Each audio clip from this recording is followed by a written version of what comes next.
Eu realmente detesto ser estraga prazer, mas se você tá aí tranquilão, achando que vai se aposentar pelo INSS, eu sinto te informar, mas isso não será suficiente. Olha só, nessa imagem aqui, a gente consegue ver que em 1997 eram precisos 8 trabalhadores ativos para prover um aposentado. Em 2017, esse número caiu para 5 e a projeção é de que em 2060 tenhamos menos de 2 trabalhadores ativos para cada aposentado. Então você nem precisa ser bom em matemática para saber que o nosso sistema previdenciário está muito perto de colapsar. Mas fica tranquilo que esse é um daqueles vídeos que faz jus ao nome do canal. Porque se você pretende se bancar por meio dos investimentos e viver de renda através dos fundos imobiliários, nesse vídeo eu vou te mostrar quais eu considero serem os 5 melhores fundos imobiliários para se aposentar. E no final desse vídeo eu vou te mostrar em uma tabela quanto você precisa investir em cada um desses fundos imobiliários para se aposentar com uma renda mensal de R$ 5.000 caindo na sua conta todos os meses. E eu realmente espero que você preste bastante atenção neste vídeo e coloque em prática o que eu vou te passar. Porque, infelizmente, a realidade de quem depende apenas da aposentadoria é bem difícil. Segundo essa pesquisa, 70% dos idosos acham que o dinheiro de uma aposentadoria não é o suficiente para viver. Além disso, 73% dos brasileiros precisam reduzir o padrão de vida na aposentadoria. Ou, como mostra nessa outra pesquisa, os aposentados precisam continuar trabalhando para complementar a renda. E eu nem preciso perguntar se é essa a realidade que você quer para sua vida. Mas que bom que você caiu nesse vídeo, porque se você quer ter a certeza que vai ter uma boa aposentadoria sem ter que esperar 35 anos para receber migalhas do governo, nesse vídeo eu vou te mostrar um caminho. Mas antes de conhecer os fundos imobiliários, me conta aqui embaixo, se você tivesse que escolher apenas um único fundo e carregar ele para sempre, qual fundo seria? Comenta aí.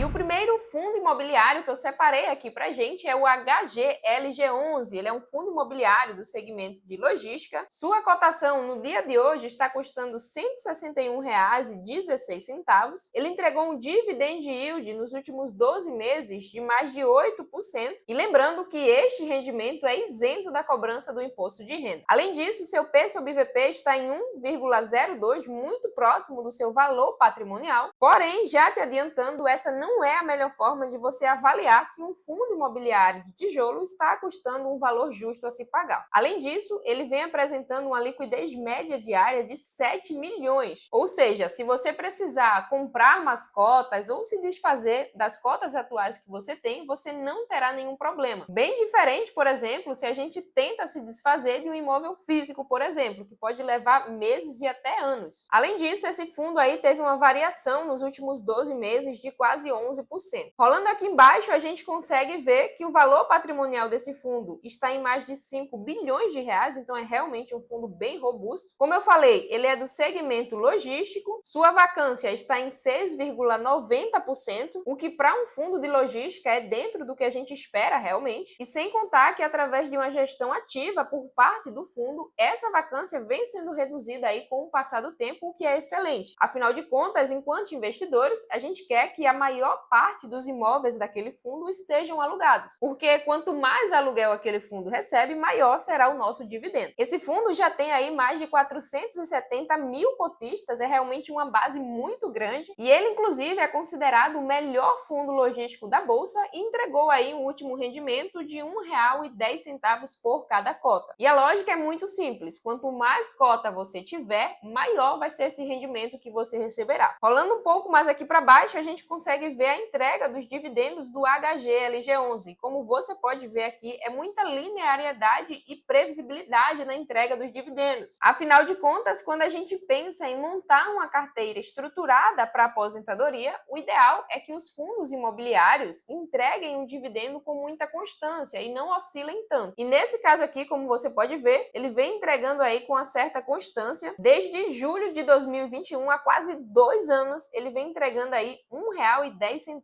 por cada cota. Rolando mais aqui embaixo, a gente consegue ver outro ponto importante, que é em relação à lista de ativos que compõe aqui o HGLG11. E como você pode ver aí, atualmente já são mais de 20 imóveis em sua composição. Aqui você vê que a maior concentração ainda está no estado de São São Paulo, são 15 galpões logísticos por lá, mas também tem 4 em Minas Gerais, 2 em Pernambuco, 2 no Rio de Janeiro e 1 em Santa Catarina. E essa quantidade de ativos é outro ponto extremamente importante quando a gente está pensando aqui em escolher um fundo bem estruturado e diversificado. Além disso, esse fundo aqui tem bastante histórico, vem batendo aí os principais índices de mercado, então é um excelente fundo imobiliário para compor aqui a nossa carteira visando a aposentadoria. E vamos agora para o nosso segundo fundo imobiliário, que é o KNRI11. Ele é um fundo imobiliário gerido pela Kinea, uma excelente gestora aí de fundos imobiliários. Sua cotação no dia de hoje está custando R$ 158,99. Ele entregou um dividend yield de 7,82% nos últimos 12 meses. Está com um PVP em 1, que significa aí que ele está sendo negociado dentro do seu valor patrimonial justo. Liquidez diária em R$ 4 milhões diariamente, o que é uma liquidez excelente, e teve uma variação positiva de mais de 12% nos últimos 12 meses. Rolando aqui embaixo, a gente consegue ver que ele tem um valor patrimonial de mais de 4 bilhões de reais. Realmente o fundo apresenta aí uma boa robustez. Ele é um fundo de tijolo e é do segmento híbrido, porque esse fundo imobiliário aqui, ele basicamente tem a sua composição ali, metade de galpões logísticos e a outra metade de lajes comerciais. Além disso, esse fundo está apresentando uma vacância baixíssima de 2,57% apenas, o que é excelente. E vacância, basicamente, se você não sabe, é a área que está vazia dentro daquele imóvel. Então, se ele dispõe de 10 imóveis e um está vazio, significa que aquele fundo tem uma vacância de 10%. O ideal é que essa vacância seja a menor possível, mas é muito difícil encontrar um fundo imobiliário em que a vacância seja zero, mas até um limite de 10% é dentro ali do tolerável para um fundo imobiliário do segmento de tijolo. Entregou um último rendimento de R$ 1 por cada cota, e rolando aqui embaixo a gente consegue ver também aí a entrega de dividendos do KNRI11, que também é muito linear e previsível. Como você pode ver aí, é quase que uma linha reta e com uma leve crescente que ele vem entregando, e desde setembro do ano passado ele vem conseguindo manter aí a entrega de R$ 1 por cada cota. Isso aqui é excelente quando a gente fala aí em composição de carteira visando a aposentadoria, afinal de contas a gente vai ter uma renda mensal muito previsível. Rolando aqui embaixo a gente consegue ver aí a lista de imóveis do KNRI11, e atualmente ele conta com 20 imóveis, basicamente é meio a meio, então metade é galpão logístico e a outra metade é lajes corporativas. A maior concentração está em São Paulo, mas ele também tem aí imóveis no Rio de Janeiro e em Minas Gerais. Vamos agora conhecer aqui o próximo fundo imobiliário que eu selecionei aqui para compor a nossa carteira, e lembrando que no final eu vou te mostrar em uma tabela como ficou a organização dessa carteira, né, através desses fundos imobiliários, e quanto você precisa acumular nesses fundos para gerar uma renda mensal de R$ 5.000. E o próximo fundo imobiliário que eu separei aqui pra gente é o VISC11. Ele é um fundo imobiliário do segmento de shopping center. Sua cotação no dia de hoje está custando R$ 116,41. Ele entregou um dividend yield nos últimos 12 meses de 9,87%, o que é excelente. Está com um PVP em 0,92, representando aí, né, um possível desconto em relação ao seu valor patrimonial. Mas como eu já falei, essa não é a melhor forma de você precificar um fundo imobiliário de tijolo. Afinal de contas, o imóvel é avaliado uma vez ao ano e isso aqui pode estar bastante defasado. A liquidez média diária do VISC11 está em quase 7 milhões de reais, então tranquilamente você vai conseguir aí negociar os seus ativos, as suas cotas, e ele apresentou uma variação positiva nos últimos 12 meses de mais de 13%. Rolando aqui embaixo, a gente consegue ver aí que o fundo imobiliário, como eu falei, é do segmento de shopping center, tem uma vacância de 7,10%, o que ainda é dentro do tolerável. Seu valor patrimonial está em quase 4 bilhões de reais, então realmente tem bastante gente que acredita e coloca aqui o seu capital nesse fundo imobiliário, e ele entregou aí um último rendimento de R$ 1 por cada cota. Aqui embaixo a gente consegue ver a entrega dos dividendos do VISC11, e obviamente, como foi um setor que sofreu bastante na pandemia, como você pode ver aqui, tem essa defasagem aí nesse período, porque a gente estava em lockdown, então os shoppings sofreram bastante, mas como você pode ver, logo em seguida, rapidamente, ele conseguiu aí se recuperar e vem inclusive numa crescente, e desde outubro de 2023, com muita constância, está conseguindo entregar aí R$ 1 por cada cota. Aqui mais embaixo a gente consegue ver a lista de imóveis do VISC11, e na minha opinião, isso aqui é muito bonito de se ver. Afinal de contas, ele é hoje um fundo imobiliário do segmento de shopping com a maior diversificação. Então isso aqui gera muita segurança para a gente enquanto investidores. Afinal de contas, caso aconteça aqui algum problema com um desses shoppings, o impacto no fundo como um todo vai ser muito pequeno, já que ele é extremamente diversificado, tanto em quantidade de imóveis, quanto também em relação à localização geográfica. Como você pode ver aí, ele está presente em quase todos os estados do nosso país.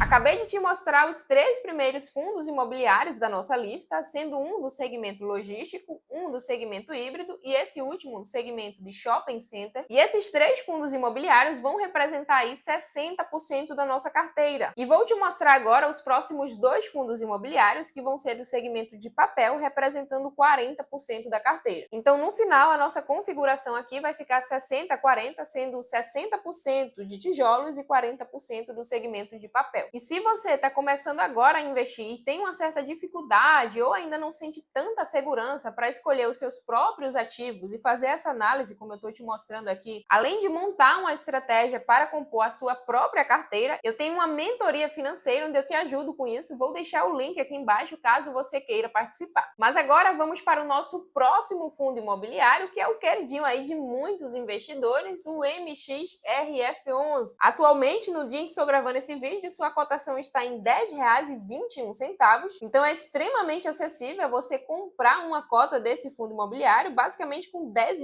você já consegue começar, e inclusive ele é muito famoso por isso, por ter sua cota sendo negociada por volta de R$ 10, o que torna aí extremamente acessível você comprar uma cota desse fundo imobiliário. Além disso, ele entregou um dividend yield nos últimos 12 meses de 12,62%. E como você pode perceber, esse dividend yield é o maior até agora em comparação aos 3 fundos imobiliários que acabamos de ver. E isso acontece porque geralmente os fundos imobiliários de papéis vão entregar um yield maior do que se comparado ao segmento de tijolos. Mas antes que você pense, Raíssa, então vou colocar aqui todo o meu dinheiro no fundo imobiliário de papel. Calma, relaxa, porque isso acontece por uma razão, já que os fundos imobiliários de tijolos, eles repõem a inflação. Então, embora os fundos imobiliários de papéis entreguem um dividend yield maior se comparado aos fundos imobiliários de tijolos, ainda assim você não pode colocar todo o seu dinheiro em papel. Você precisa ter uma estratégia e diversificar entre esses 2 setores. Mas agora, voltando aqui, o PVP do MXRF11 está em 1,05, o que significa que ele está sendo negociado acima do seu valor patrimonial. E nesse caso aqui, para o segmento de papel, faz sentido a gente observar esse indicador na hora de comprar o ativo. E o mais recomendado é que você não compre um fundo imobiliário com um PVP muito acima de 1. Nesse caso aqui, eu trouxe o MXRF11 para compor a nossa carteira, muito por conta da qualidade do ativo e não pelo momento atual de compra. Mas voltando aqui, sua liquidez média diária é de mais de 10 milhões de reais, então é realmente aí um fundo extremamente líquido, sendo um dos mais negociados da bolsa. Mas rolando aqui embaixo, a gente vê aí que o fundo, como eu falei, é do tipo de papel, tem um valor patrimonial de mais de 3 bilhões de reais e o número de cotistas dele, pasme, é mais de 1 milhão. Então realmente tem uma galera que acredita aqui na gestão desse fundo e na qualidade do ativo. Além disso, ele entregou aí um último rendimento de 10 centavos por cada cota. E rolando mais aqui embaixo, a gente consegue ver aí a entrega dos dividendos do MXRF11, e por se tratar de um fundo de papel, isso é uma outra característica importante, ele realmente vai oscilar um pouco mais na entrega dos seus dividendos se comparado, por exemplo, a um fundo imobiliário de tijolo. Mas apesar disso, como você pode ver, ele vem entregando aí dividendos com muita constância e até mesmo com uma certa crescente. E outro critério importante para minha escolha desses fundos imobiliários é que nenhum deles passou nem sequer um único mês sem entregar dividendos. Pensando aí na montagem de uma carteira previdenciária, o ideal é que a gente pegue bons fundos imobiliários e que tenham históricos. Então, todos esses 5 fundos imobiliários que eu estou apresentando aqui para vocês já têm bastante tempo de mercado e também já passaram aí por crises recentes e conseguiram continuar entregando dividendo com muita constância. Mas lembrando que nenhum desses ativos que estou trazendo aqui é uma recomendação de compra. A ideia é que você estude esses fundos e faça uma análise se faz sentido de acordo com a sua estratégia. Afinal de contas, você deveria ter uma e isso eu também ensino dentro do treinamento financeiro, que eu vou deixar o link aqui embaixo. Mas agora vamos conhecer aqui o quinto e último fundo imobiliário da nossa lista e lembrando que logo em seguida vou te mostrar quanto você precisa investir para receber uma renda mensal de R$ 5.000. Mas antes, se até aqui você está gostando do vídeo, aproveita para deixar o like e também considere se inscrever no canal se ainda não for inscrito. Vamos lá, o quinto fundo imobiliário da nossa lista é o KNCR11. Ele é um fundo imobiliário também gerido pela Quineia Investimentos. Sua cotação no dia de hoje está em R$ 103,46. Ele entregou um dividend yield de 12,26%, está com um PVP de 1,02, muito próximo ali do seu valor justo, e vem negociando aí com uma liquidez diária média de R$ 9 milhões. Além disso, ele apresentou uma variação positiva nos últimos 12 meses de mais de 25%. Porém, essa valorização muito se deu por conta do indexador desse fundo. Já vou explicar melhor. Mas rolando aqui embaixo, a gente consegue ver aí que ele é um fundo imobiliário do segmento de papel, tem um valor patrimonial de quase R$ 6 bilhões, mais de 335 mil cotistas, entregou aí um último rendimento de R$ 1 por cada cota. Além disso, rolando aqui embaixo, a gente consegue ver aí a entrega de dividendos do KNCR11. Como você pode ver aí, ali perto do período da pandemia desceu bastante e agora nos últimos tempos vem crescendo bastante. E essa entrega dos dividendos e essa flutuação recente que aconteceu no KNCR11 é porque basicamente a maior parte da carteira desse fundo é atrelada ao CDI. E se você investe há um pouquinho mais de tempo, no período de 3 anos, você lembra que lá em 2022 a taxa Selic estava baixíssima, mas de lá para cá ela subiu bastante, chegando aí a quase 14%, e isso interferiu diretamente na entrega desses dividendos. Porém, como você também deve saber, a tendência daqui para frente é que a taxa Selic comece a ser reduzida cada vez mais. E como o mercado já se antecipa em relação a isso, veja que já temos aqui uma leve queda na entrega dos dividendos por parte desse fundo imobiliário. Mas obviamente não é nada para se preocupar, só estou passando aqui toda a informação para que você saiba e entenda por que acontece aqui essa oscilação na entrega dos dividendos. Dito isto, vamos agora ver na tabela quanto você precisaria investir em cada um desses fundos imobiliários para que eles te gerassem uma renda mensal de R$ 5.000. E como você pode ver, já coloquei aqui a quantidade exata que você precisaria, distribuindo de forma igual em cada um desses 5 fundos imobiliários. Porém, nessa coluna aqui do lado, você percebe que o dividend yield de cada um desses fundos é diferente. Então, eu coloquei a quantidade de cotas divididas de forma igual, mas você pode brincar aqui e variar de acordo com o que você achar mais interessante. Então, com 1.200 cotas do HGLG11, KNRI11, VISC11, MXRF11 e KNCR11, você receberia um total de R$ 5.153 baseado nesse dividend yield dos últimos 12 meses. E o valor que você precisaria desembolsar para adquirir essa quantidade de cotas está logo aqui ao lado, como você pode ver. No HGLG11 seria próximo de R$ 193 mil. No KNRI11 esse valor já é um pouco menor, de R$ 190. VISC11, 140 mil. MXRF11 o valor cai, já que ele é um fundo de base 10, vai para R$ 12 mil. E por fim, no KNCR11 o valor é de R$ 124 mil. Porém, como você pode perceber, proporcionalmente falando, os dois fundos imobiliários de baixo, os de papéis, foram os que menos precisaram de um valor de aporte, já que o dividend yield de cada um deles é maior se comparado aos 3 primeiros. E quanto maior o dividend yield, menor vai ser o seu valor de aporte. Então, você pode brincar bastante e entender aí qual que é a melhor composição ideal para você. Esse aqui é apenas um exemplo. E o valor total que você precisaria desembolsar para ser suficiente de te gerar R$ 5.000 de renda passiva seria próximo de R$ 660 mil. Porém, lembrando que esse valor não precisa ser acumulado de uma única vez. Eu sei que você já vai correr aí no desespero e dizer: ah, Raíssa, mas eu não tenho todo esse valor, como que eu vou juntar toda essa grana? E a verdade é que você não precisa juntar os R$ 660 mil para receber os R$ 5.000 de renda passiva. Isso porque através dos juros compostos, quanto antes você começar a investir, mais rápido você vai conseguir chegar a esse valor, já que os juros compostos faz o seu dinheiro crescer, juros em cima de juros. Então, no final das contas, quanto antes você começar e mais você tiver o tempo para agir ao seu favor, menor vai ser o valor que de fato você vai precisar desembolsar para atingir este valor. E se você achou que esse valor para receber R$ 5.000 de renda passiva passiva é muito para você, dá uma olhada nesse vídeo aqui, onde eu detalhei o meu planejamento para receber uma renda passiva de R$ 1.000 todos os meses. Sem mais, espero muito que você tenha gostado e te vejo nesse vídeo aqui.